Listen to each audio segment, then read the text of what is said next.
কিছু কিছু ক্ষেত্রে এই কোমর ব্যথা তো আসলে আরো বেশি সংবেদনশীল। উদাহরণ হিসেবে বলতে পারি যে গর্ভাবস্থা। আমরা কিন্তু দেখে থাকি যে এই গর্ভাবস্থায় কিন্তু কোমর ব্যথাটা আরো বেশি হয়। তো এটার কারণ আসলে কি, এবং এই ক্ষেত্রে তার জন্য নিরাপদ চিকিৎসা এবং ব্যায়াম কি হতে পারে? হ্যাঁ, খুবই গুরুত্বপূর্ণ একটি টপিকস। আসলে গর্ভাবস্থায় আসলে কয়েকটা কারণে আমরা পেইন বেড়ে যায়। যেমন দেখেন, একটা মা যখন তার বেবি ক্যারি করে, তখন তার এই অম্বের ওজন, আমরা বলি যে পেলভিক যে মাংসপেশি, সেগুলো মানে অনেক ওজন বেড়ে যায় এবং সাথে সাথে তার কিছু কার্ভাচারে চেঞ্জ আসে। আমাদের কোমরে যে একটা নরমাল কার্ভ থাকে, সেই কার্ভাচারটা স্ট্রেইট হয়ে যায়। সেক্ষেত্রে অনেকে কোমর ব্যথায় আক্রান্ত হয় এবং বাচ্চাকে ক্যারি করতে যেয়ে তার কোমরের মাংসপেশি, লোয়ার অ্যাবডোমিনাল মাসল, এগুলো অনেক সময় হার্ড হয়ে যায়।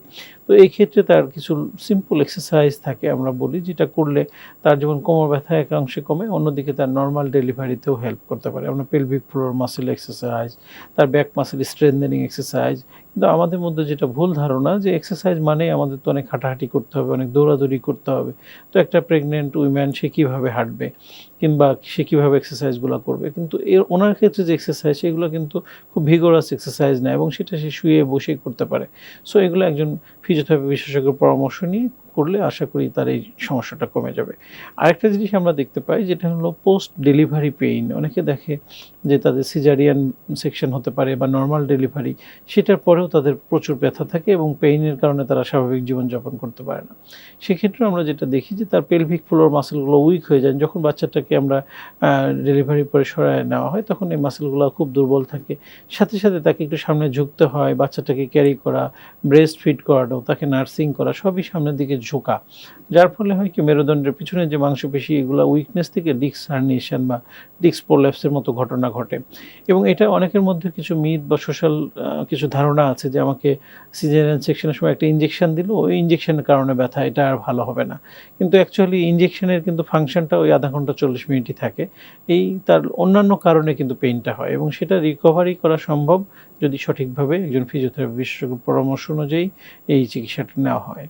স্যার, দেখতে দেখতে আমরা একদম অনুষ্ঠানের শেষ পর্যায়ে চলে এসেছি। একদম বিদায় নেবার আগে শেষ প্রশ্ন রাখতে চাই যে কোমর ব্যথা প্রতিরোধে আমাদের দৈনন্দিন কি ধরনের অভ্যাস গড়ে তোলা উচিত, আর এই যে ব্যায়াম অর্থাৎ রেগুলার ব্যায়ামের ভূমিকা আসলে কতটা?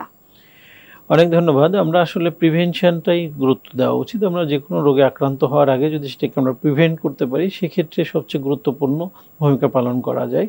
তবে আমরা যেটা দেখি যে আমাদের লাইফস্টাইলে যে পরিবর্তন এসেছে, সেটাকে আমাদের আবার পূর্বের জায়গায় ফিরিয়ে নিয়ে যেতে হবে। যেমন আমরা বলি যে ফিজিক্যাল অ্যাক্টিভিটি কমে গেছে, সেটাকে বাড়াতে হবে, খাদ্য খাবারের পরিবর্তন আনতে হবে, আমাদের শরীরের ওজনটাকে নিয়ন্ত্রণে রাখতে হবে। দীর্ঘক্ষণ বসে থাকা বা দাঁড়িয়ে থাকার ক্ষেত্রে আমাদের অপোজিট যে বিষয়টা, যেমন আধা ঘন্টা দাঁড়িয়ে থাকলে আমরা 5 মিনিট বসবো, আধা ঘন্টা বসে থাকলে আবার 5 মিনিট দাঁড়িয়ে হাঁটাহাঁটি করব, এগুলো করা।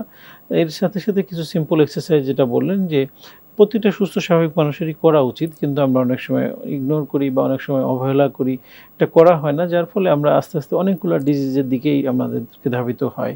শুধু কোমর ব্যথা, ঘাড় ব্যথা বা হাঁটু ব্যথা নয়, আমাদের ডায়াবেটিস, উচ্চ রক্তচাপ বা ডিসলিপিডেমিয়া, যেটা কোলেস্টেরলের পরিমাণটা বেড়ে যায়, এই ধরনের কোমরবিডিটির দিকে আমাদেরকে ধাক্কা দেয়।